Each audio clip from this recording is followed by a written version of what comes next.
What's up, humans? My name is David, and I help people develop self-awareness, and I'm really sorry about the all caps. Ooh, perfect timing. Say hello to the camera. Hi. Meow. Roll intro. We don't have an intro? Of course we don't have an intro. Today's video comes to you in basically two parts: the call to love and the resistance to the call. Here's the idea. I think that almost everybody agrees that love is really important. Love is good. Love is groovy. Maybe some humans do disagree and they're like, love, blah. But if you're a Christian, you don't get to disagree on this one. If you haven't read this part of the book, at some point Jesus, the God, man, dude, is asked, what's the greatest commandment? And he replies with two greatest commandments: love God, love others as yourself. That is maybe three. That is also maybe one. That's a whole nother video for another time. And this is Jesus's answer to them at that time and to us now. If you are a Christian asking, what should I be doing with my life? Love. It should be our obsession. So hopefully you're asking, what does that mean? What does this look like? Also, hopefully you are actually already learning this. If you're going to church, right? I think even humans who are not going to church, I think by and large are actually trying to learn what is love and how do we love well. Or at least they're like, I want to be loved, and they're frustrated that they're not loved well. And, well, that also should be indicative that they should be trying to love others well. But indeed, this is a difficult question, a complicated question. Actually, some of it is pretty easy. Reference perhaps the 10 Commandments, like do not kill. Sweet. That is not really copacetic with loving someone. Don't take their stuff. This is also really great. But it can get complicated. That is for sure. But as important as that is not the main point of today's video. Today, I want us to talk about a part of love that I think is severely overlooked, and that is loving self. But a couple quick things before we get right into that. Thing one, I am pretty often going to be using self-love and self-awareness almost interchangeably. I think that there almost isn't proper deep, meaningful self-awareness without self-love and self-acceptance. I think they really go hand in hand in a way that's more symbiotic than most of us realize. So, self-love, self-awareness, hand in hand. Secondly, I want to propose to you a couple metaphors to help us understand the importance of self-love and self-awareness. Because my basic trajectory is this: if you accept that if you call yourself a Christian, you should be growing in love and really pursuing love, then the obvious parts are love God, love other people. The less obvious part is loving self. And I think a lot of Christians have a hard time with how does that fit in. And indeed, even if that really fits in. And we'll get into that a little bit. So, picture or metaphor number one is the map metaphor. And I would say that trying to love God and others without self-awareness and self-love is like you have a map, you know where you're going on the map, but you don't believe it's important to know where you currently are on the map. If you understand how maps work, you know you won't be able to get to this place. It's not like a Google Maps, okay? This is like a physical paper map, right? If you don't know where you are on this map, you're gonna have a really hard time getting there. So it would be so great if you actually knew where you were. And that's what self-awareness is, and that's what self-love is like. Picture or metaphor number two goes like this. Let's say you are trying to sculpt something out of iron. Actually, hold on. Because if you don't know what like wrought iron is, this metaphor is not going to work. So you got to picture like a blacksmith. They've always got their hammer, and it's always clinking twice. They're like, clink, clink, clink, clink, and they got the fire behind them, and you have to keep it super, super hot. So here's the metaphor. Trying to love without self-awareness is like trying to sculpt something out of iron without knowing how to work the forge and keep it hot enough, without knowing how to swing a hammer, without knowing anything about the equipment you're going to be using to actually build something out of iron. Like, you can't just wrought iron with bare hands, okay? You have to learn this equipment, and that's what it's like to try to love without self-awareness. You are the equipment. Like, you are what you have to use to love God and to love others. Also, though, quick personal side note, I think one of the most helpful ways to think about why God calls us to love other people, it's because God loves those people. And this is one of the most beautiful parts of the whole family metaphor that we have in the Christian world. Like, when you meet any other humans, that's your brother, that's your sister. You have to love them because God also loves them. This, then, also extends to you. You should love yourself and know yourself because God loves you and knows you. Okay, that was a little table setting, the call to love, including self-love. Let's get into part 2, the resistance to love. Roll transition footage. We don't have any transition footage. The resistance to the call. I think this idea that there is sort of resistance to love, I think that's very obvious and easy. I think all of us experience that. I think that's largely what we mean when we say sin, I think, pretty much. But sort of more specifically here, I want to talk about the resistance to self-love as a valid goal in the Christian mission. So I feel like I perceive a sort of resistance to pursue self-love, and a big part of what I want to do with this channel is place an insistence, a redressing insistence on the pursuit of self-love.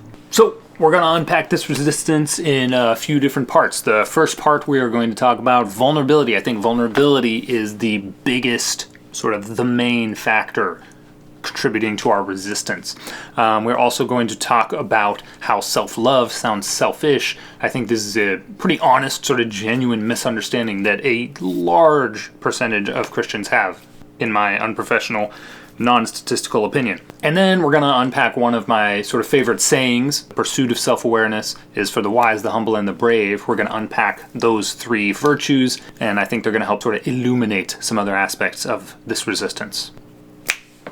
Vulnerability. This is the biggest and I would say the most understandable part of the resistance. And in fact, it's so understandable that it doesn't even go away. Because once you sort of recognize that it's part of the resistance, it doesn't necessarily make it any easier. It's still going to be there. And pursuing self-awareness and self-love is still going to really hurt and suck and be confusing and very difficult and frustrating at times. It is not an exaggeration to say that pursuing self-awareness in a genuine way and self-love is picking up your cross and, in a sense, dying to yourself. I'm sure this sounds really confusing and sort of backwards, but we'll be unpacking all of this in time. Suffice it to say that self-awareness, like, tough. It feels vulnerable. All right, that's enough about vulnerability. Let's talk about something else. Self-love sounds selfish. It's not, but this is actually pretty understandable because sort of at first glance, or if you have a sort of mutually exclusive sort of mindset, it really does sort of sound like pursuing self-love is going to get in the way of loving others and loving God. But this really is just sort of a deep, deep confusion because these 3 loves are not mutually exclusive and they don't work really in a sort of like this one comes first, like particularly hierarchical way, and they don't work in a mechanistic way where it's like you got to do this one, this percentage, and then that one, and the other third one can take a really small slice of the pie, and that's appropriate. That's not how those love works at all. Love is not mechanistic. These 3 loves, love God, love others, love yourself, these are all 3 mutually inclusive parts. Like, you can't love God very well without also loving yourself. You can't love others very well without loving yourself. Your ability to love yourself, your self-awareness, actually hinders your ability to love others and love God. These 3 loves, self, God, others, they are mutually reinforcing.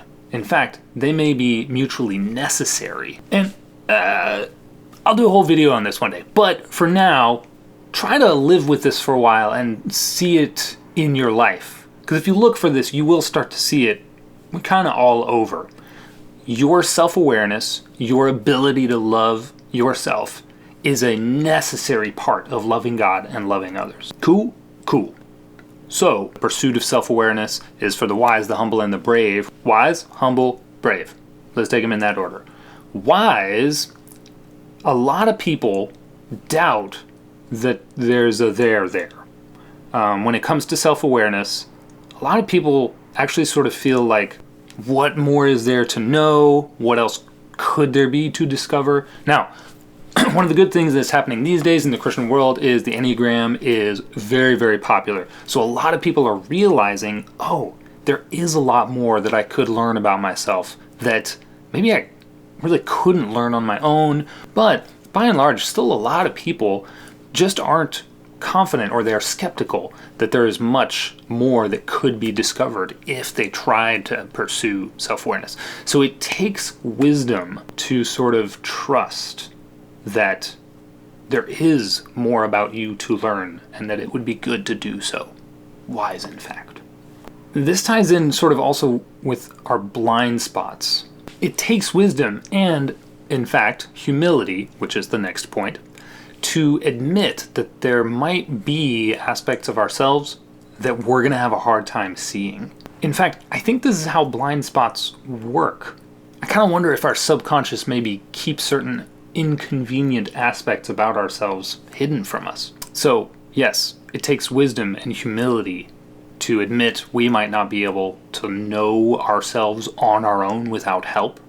It takes wisdom and humility to go and find someone to learn from. So, wise, humble, and then brave. Brave is what you need in the face of vulnerability. That sounded super awkward. Courage is what you need in the face of vulnerability. There is no facing vulnerability without courage. And in fact, then there is no being courageous and rah without the experience of vulnerability. These go hand in hand. So we will need this courage, this bravery, because developing self-awareness is confusing, difficult work. What is this? What's this? What's this? What's this? What's this? What's this? All right, for the conclusion, I have acquired a cat. She won't go away. So, Christians are called to love. I think that developing self-awareness and self-love is a drastically overlooked aspect of the Christian mission to love. And I think that I'm going to spend all my time on this channel trying to help people develop self-awareness. So, this is where I would love to hear from you. What are the reasons that you don't pursue self-awareness and self-love? Of course, if you do, you probably are aware that it's difficult. You probably are aware of the resistance. So what are the main things that trip you up, that give you pause, that make you hesitate, or that are just roadblocks that make it really difficult to develop self-awareness? Let me know. Is it just ignorance? Is it the pain and vulnerability of it all?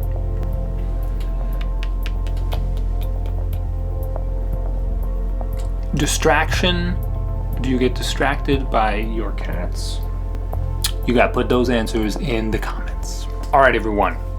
If this was helpful, if you think this is valuable work, here's how you can help. Like this video, comment, subscribe to the channel, and share this video with your friends and family, all the people that you love. And if you really want to help, I want you to take a moment and seriously consider supporting me at $2 a month over on Patreon. My goal is to make this my full-time job so that I can actually help more people more better. And there's really only so many books I can read with a full-time job. All right, that's it from me today. Know your mind, love your life. Deuces.